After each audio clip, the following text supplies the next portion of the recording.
Thank you for having a little higher. Yeah, I guess I should lean down a little bit. This has been my favorite PVPMC so far, so thanks for all the presenters and Josh for setting this up. It's been really fun. The presentations have been really good. So I'm with Daly Energy. I'm going to talk to you about some of our capabilities of our software and kind of okay, great. Yeah, so I'm going to talk to you a little bit about some of our sub-hourly and terrain-aware tracking simulation capabilities, and then I'll leave the software overview for the end because I know everyone's a little tired of hearing about that stuff. So a little bit about us. We try to hew towards using the most accepted and widely used physical models. Try to put everything behind a more user-friendly and simplified user interface. Also, that means lots of APIs. And simplified workflows and automated assumptions and stuff like that. And the other thing about Daly that's important to this conversation is that we're basically a big distributed computing platform. We parallelize and distribute calculations to a lot of servers, so that limits the amount of computation time and also expands the abilities of the modeling. So particular or important to what I'm going to be talking about today is some of the near shading functionality. So we have two different models. We have an unlimited one, which is fairly similar to, or it's analogous to an unlimited trackers version. And then we also have what I call Octavia, which is our three-dimensional shading engine. You can interact with it via API. Laura did a great job of explaining PVKs because I'm going to show you a PVKs layout. So thanks, Laura. That was great. Yeah, so we accept exports from PV Complete. You can upload a shade file. You can upload JSON points of tables to the API, and you can also upload PVC files as well.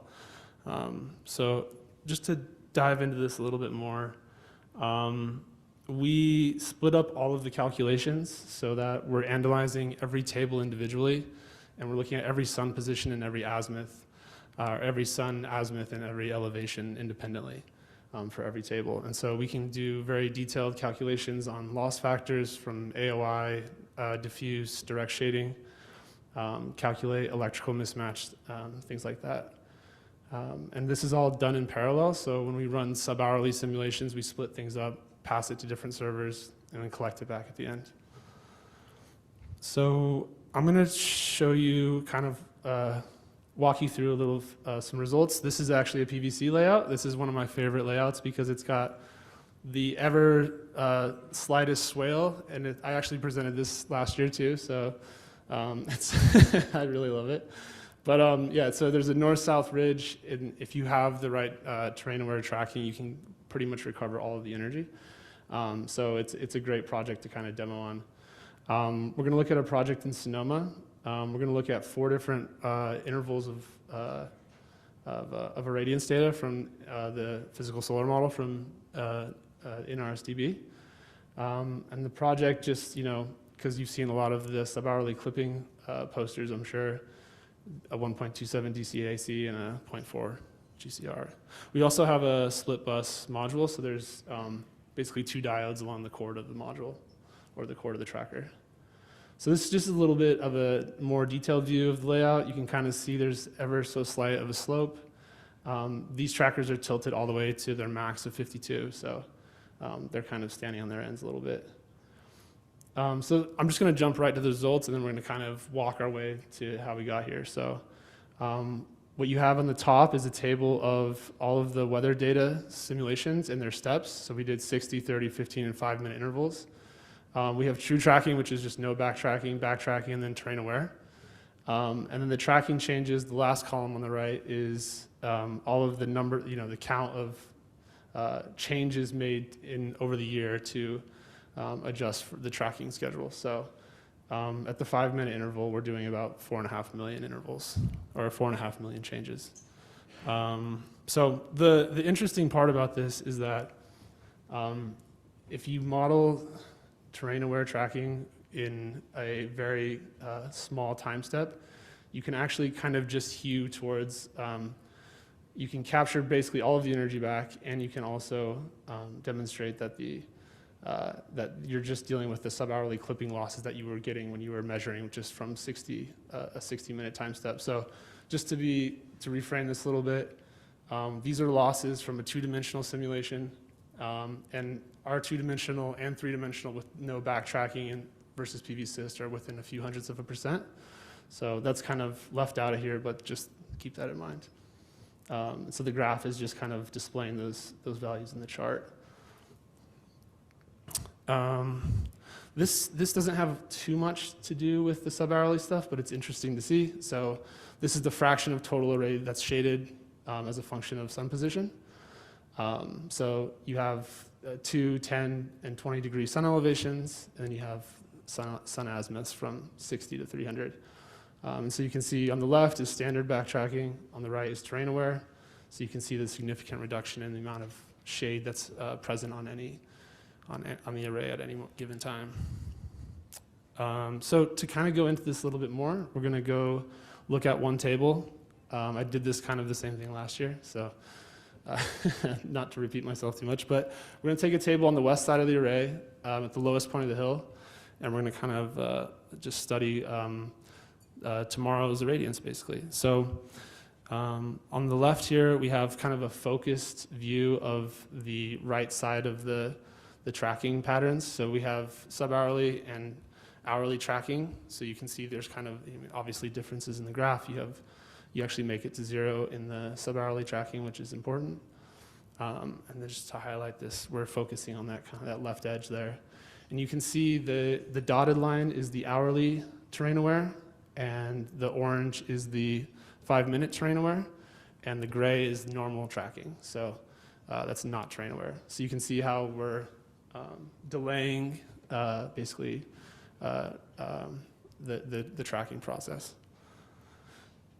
And I think this is kind of needs a little bit of explanation, but on the right is the same graph that we saw on the last slide, and on the left is a metric that I created to basically demonstrate how the different intervals allow you to capture more of the available irradiance. So the smaller the time steps, we're able to iterate, as you can see, we're able to iterate at smaller steps and capture more of that irradiance over the course of that, those shoulders. So